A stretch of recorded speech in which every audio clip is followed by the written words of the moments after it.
ज्याला घर सोडून जायचं त्यांनी खुशाल जाव, पण एक लक्षात ठेवा, कुणी बी त्यांना अडवायचं नाही.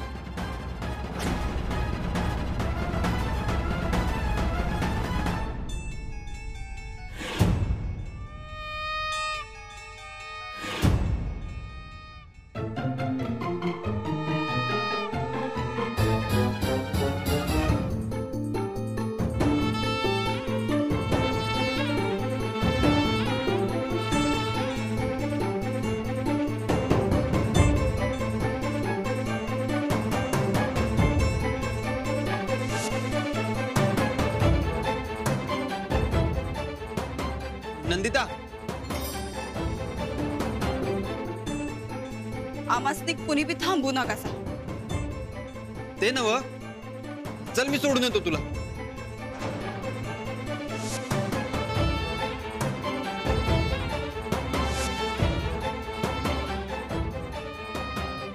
ये लवकर.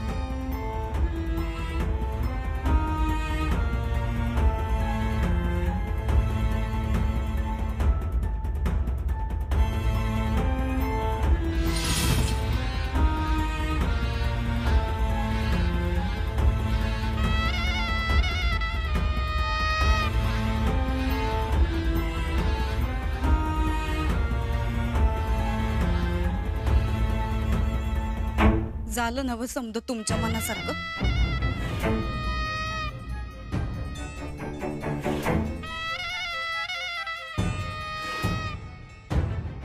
वहिनी,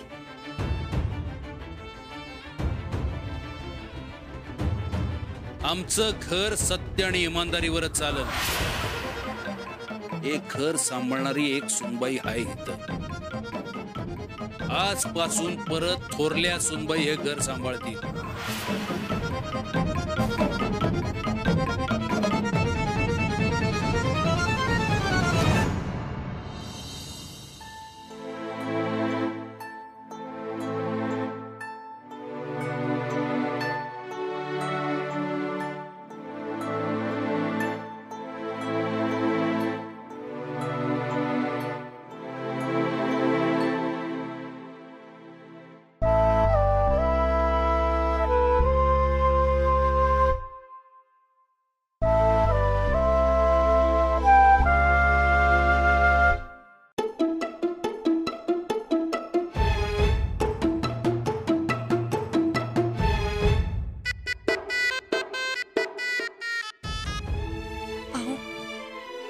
इथे काय करताय? चला. जेवून येते झालं म्हणल्यावर काय करणार आहे मी? माझंच चुकलं. ती कागदपत्र वाचायला नाही पाहिजे होती. गप राहून सह्या केल्या असत्या एवढं काय बी झालं नसतं. अहो कशाला शिकवलं तुम्ही मला वाचायला? काही वाईट घडू नये म्हणून. मग आता कुठं काय चांगलं झालंय? असं कुठे म्हणाली मी? मग काय? हे बघा, ते कागद फसवे होते आणि परस्पर कुणी असं जमीन स्वतःच्या नावावर करून घेणं चुकीचं नाहीये का? समधी चूक त्या वकिलाची आहे. शेतीमालाची कागदपत्र करायची सोडून शेत जमिनीची कागदपत्र केली. त्यात वहिनींची काय चूक आहे? अहो पण ते कागद चुकीचे होते आणि वहिनींनी ते बनवायला सांगितले होते. हे बघा, तुम्हाला बी माहित आहे की वहिनी असलं काय बी करणार नाही. त्यांच्या डोक्यात काय चाललंय आपल्याला काय माहिती? म्हणजे तुम्ही सरळ सरळ वहिनीची फसव्या म्हणताय वय? अजिबात नाही. मी फक्त तुमच्या डोळ्यात देखत जे झालं ना त्याचा नीट विचार करा एवढंच सांगते. मला काय बी विचार करायचा नाही. चोर सोडून संन्यासाला फाशी देण्यासारखं झालंय.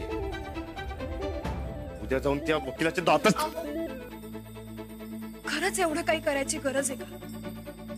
बाहेरचा माणूस आहे तो. त्याला जे काही सांगितलं असेल तसंच तो करणार. तुम्ही वहिनीसनी चोर म्हणताय वय? नाही, तुम्ही नीट विचार करा एवढंच म्हणण्यात.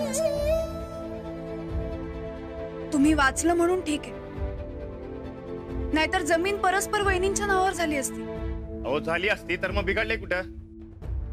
समजा वहिनींच तर आहे की. आणि हे बघा, हे जमिनी कागदपत्र याच्यापेक्षा मला घर टिकवणं महत्वाचं आहे. आणि हा तुम्ही वहिनींसंगत असं का बोललात? अहो तुम्ही रागानं बोला नसता तर वहिनी घर सोडून गेला नसत्या. कुणी असं खोटं वागलेलं मला नाही आवडत. कशावरनं वहिनी खोटं वागल्यात? मग ते कागद अहो ते कागदाचं डोसक्यातनं काढून टाका. वहिनीने असलं काय बी केलेलं नाही. मग त्या चिडून घर सोडून का गेले? तुम्ही जी भाषा वापरल्यात ना त्यामुळे सोडून गेलाय. मी? होय तुम्हीच. तुम्हाला असं कुणी फसवलेलं मला अजिबात नाही आवडणार. वहिनी संकट असं बोलेलं मी चालवून घेणार नाही. त्याचं मला काही माहिती नाही, पण माझ्या नवऱ्यावर असं कुणी संकट आणलेलं मला अजिबात आवडणार नाही. वहिनींच्या नावावर जमीन झाली तर लगेच संकट आले वय माझ्यावर. अहो समजा त्यांचंच आहे.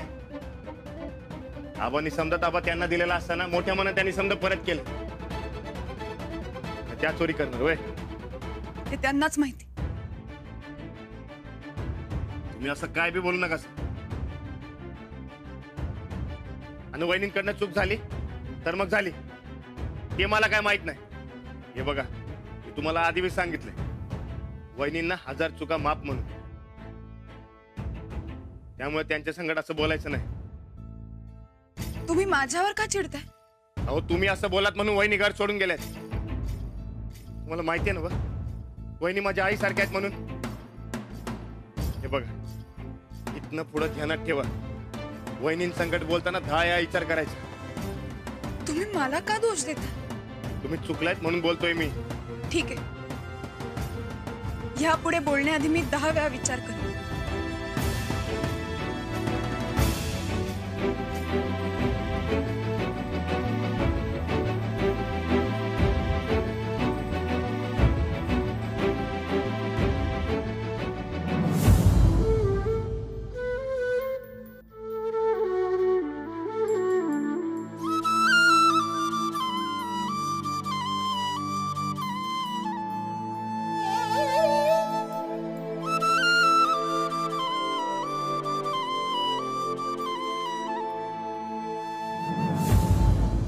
असं भांडून सासर सोडणं चांगलं नाही नंदे.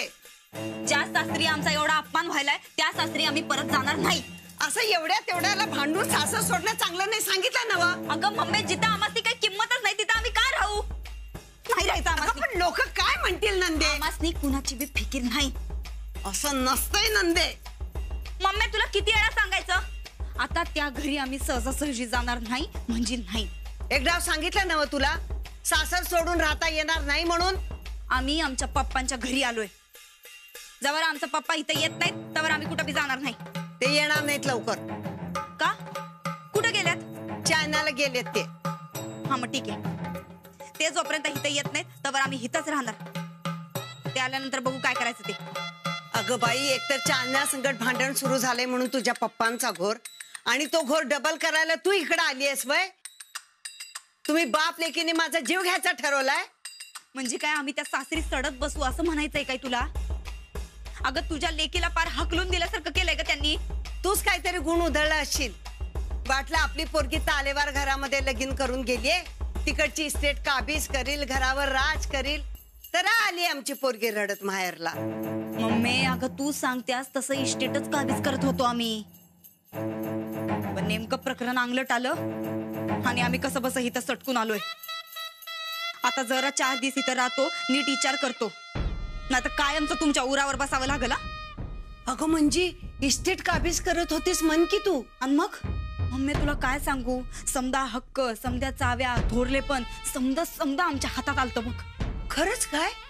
अगं मग माशी कुठे पडली? ती 1.5 दमडीची मास्तरडी आहे की आमच्या घरात. ती तुझी भिकारडी जाऊ तर काय, उरावरचा सांडगा झालाय बघ ती मास्तरडी. म्हणजे समद्या गोष्टींमध्ये नाक खूपसत असती. आमच्या आडाने दिराकडनं आम्ही सया घेतच होतो, तेवढ्यात ते मास्तरडीनं आमचा समदा डाव उधळून लावला. आम्ही शान म्हणून कसं बस इथं सटकून आलो. अगं बाई, मग हे सगळं आधी सांगायचं नाही. Mummy makeup. अगं मग आधी सांगायचं नाहीच बाय. अगं सांगतच होतो का नाही, तू काय ऐकूनच घेणं झाल्यास. देवानं जीभ दिल्या म्हणून उगा बडबड बडबड बडबड करतच सुटल्यास. अगं तुझी काळजी वाटत होती म्हणून बोलत होते नव. तू तुझा हक्काचं घर सोडून आलीस म्हणून माझ्या जीवाला घोर लागला बघ. आम्ही बी आमच्या काळजावर धोंडा ठेवूनच इथं आलोय. खरं तर आम्हाला सोडायचंच नव्हतं ते घर, पण कुणी आम्हाला अडवलंच नाही. आमचा आडाने दीर आलता आम्हाला आडवाया, पण त्या म्हाताऱ्या सासऱ्यांनी गप केलं त्याला. अगो बाई, आता मग बाकी कुणी बी नाही आलं तरी आमचा आडानी दीर मात्र येणार आम्हाला न्याया. त्याला नुसत्या नात्याच्या 4 टेपा द्यायला पाहिजेत, झालं. हा तवर जरा 4 दिवस इथं राहतो, नीट विचार करतो. त्याला गुंडाळू पतूर 4 दिवस आसरा दे बाई हिथं. मग जातो आम्ही आमच्या हक्काच्या घरी. अगं तुझंच घर आहे, 4 काय चांगला 8 दिवस राहा की. पण एक सांग मला, तुझ्या नवऱ्याने बी अडवलं नाही बाई तुला? त्याला तर काय पडलेलीच नाही आमची. आम्ही हावत काय नाही काय फरक पडत नाही त्याला. त्याला फक्त एकच दिसतंय, बाटली. आमच्यापेक्षा बाटली महत्वाची आहे त्याला. आम्हासनी सोडून बाहेरच्या बाहेर पळाला. आत्ता बी बसला असेल कुठेतरी दारू ढोसत.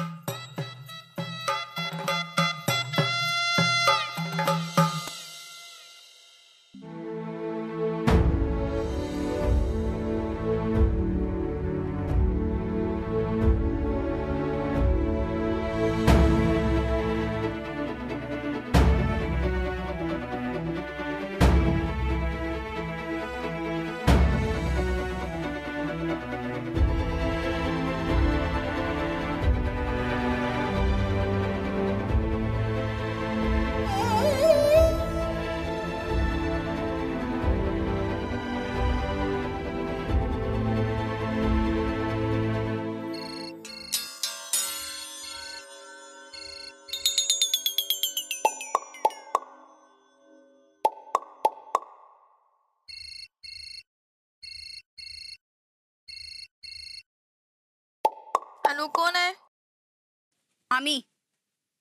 आम्ही कोण? काय नाव गाव काय हाय का नाही? नंदिता गायकवाड.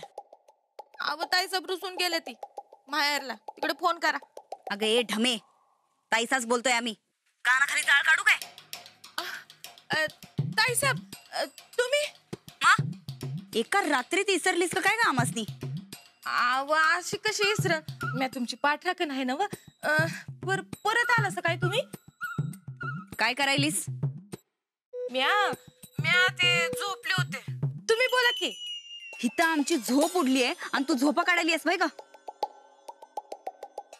तुला काय तिथं झोपा काढायला ठेवलंय? नाही. मग कशाला ठेवलंय? कशाला? हा, ते काल जाताना तुम्ही काय गडबडीत सांगितलं सा, माझ्या काही ध्यानातच नाही राहिलं बघा. त्या घरातलं एक अक्षर आम्हाला समजलं पाहिजे. समध्या खबरी आमच्या पतूर पोचवायच्या, ते बी 1 मिनिटाच्या आत. बरं ऐका, अजून तर ते कुणी उठलं नाही. हा, गोदा का किचन मध्ये चा करत असेल. ती मास्तरीन बाई नेहमी सारखी हमालपट्टीची काम करत असते. रानाचा तालमीत आणि सन्निधा आलं का नाही अजून माहित नाही मला. अगं ए चंदे, असल्या फुटकळ खबरी कशा पायी पोचवायल्यास आमच्या पतूर? जे महत्वाचं आहे तेवढंच सांग. म्हणजे आम्हाला कुणी न्यायला येणार आहे का, आमच्याबद्दल तिथं कुणी काही बोलतंय का ते सांग. अजून पतोर तर तुम्हाला आणायचं असं कोण बोललं नाही. कोण बोललं तर मी लगेच सांगतो. हा, पर ते नव्ह, तुम्ही तर घरला कवाच येणार नाही असं म्हणलं होता. कानाखाली जाळ काढू काय? ते आमच्या हक्काचं घर आहे आणि आमचा हक्क आम्ही असा सहजासहजी सोडत नसतोय. आहो मग कशाला गेला सा? पर हा, जेला जाण्यापेक्षा माहेरला गेल्याला कधी बी चांगलं. अगं ए चंदे, आम्ही काही इथं कायमचं राहायला नाही आलोय. आम्ही आमच्या स्वतःच्या घरी येणार आणि लई रुबाबात येणार बघ. समधी अशी आमच्या पायाखाली आलं पाहिजेत. 17 वेळा इनवणी करायला पाहिजे आम्हाला, चला चला चला म्हणून, तरच येणार आम्ही.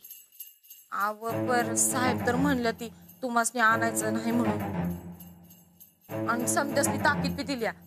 मग त्याचं काय? असल्या लई ताकदी बघितल्यात बघ चंदे आम्ही.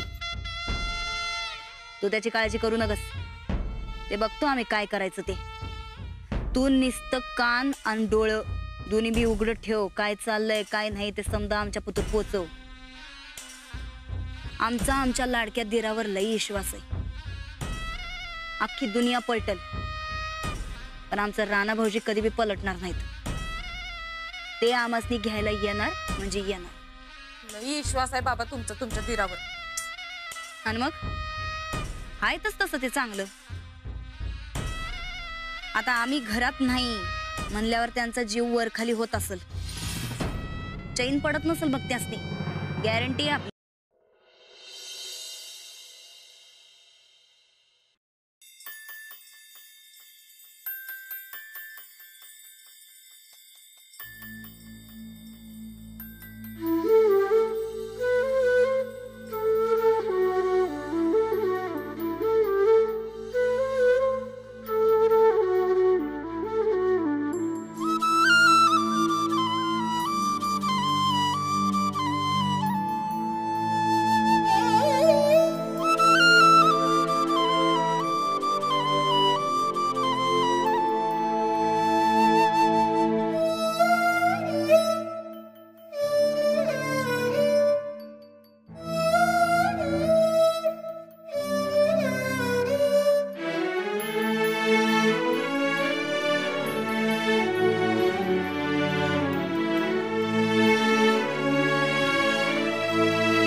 झोपला नाहीत?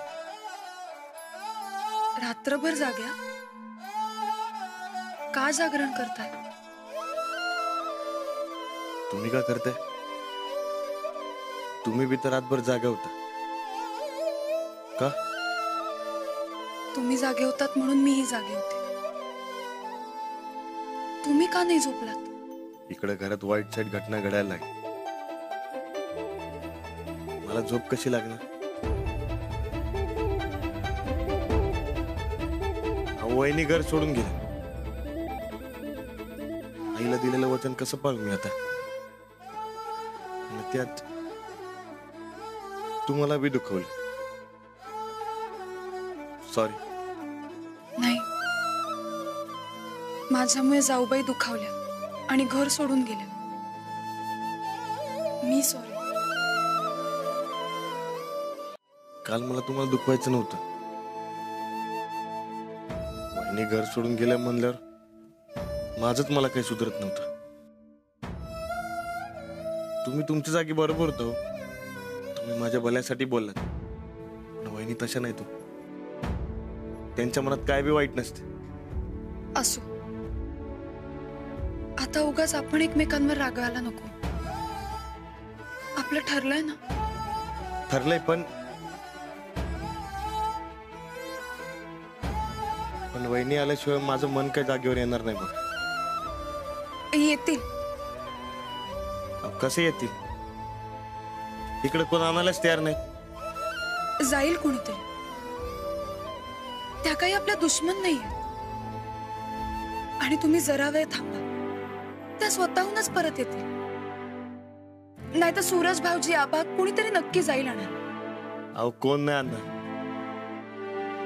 त्या सूरजला तर कधी बायकोची पडलेलीच नसते. ना आबालाही रागवले तो त्यांच्यावर. आबांपुढे आपण काय करणार? मला एवढंच माहित आहे, हे घर याआधी एक होतं आणि इथनं पुढं बी एकच राहिलं पाहिजे. आणि जाऊबाई आल्याशिवाय हे घर एक होणार नाही. बरोबर ना? एकदम बरोबर. मग ठीक आहे, आपण एकत्र मिळून हे घर पुन्हा एक करूया. आणि आबा? मला माझ्या नवऱ्याची खुशी जास्त महत्वाची. तुम्ही आबांची काळजी करू नका. तुम्हाला जाऊबाई परत आलेल्या हव्यात तर त्या येणारच. कसं? आपण दोघं मिळून त्यांना परत घेऊन येऊया. खरंच काय? हो, घर एक व्हायला हवंय ना. आपण दोघं मिळून त्यासनी परत आणू. चालेल. आता खुश आहात ना? माझ्या तोंडाकडे बघून वाटत नाही होय तुम्हाला? खरंच लय खुश झालोय बघा मी. असेच कायम खुश राहा. तुमच्या वहिनी नक्की येतील परत. तुम्ही खुश तर मी खुश.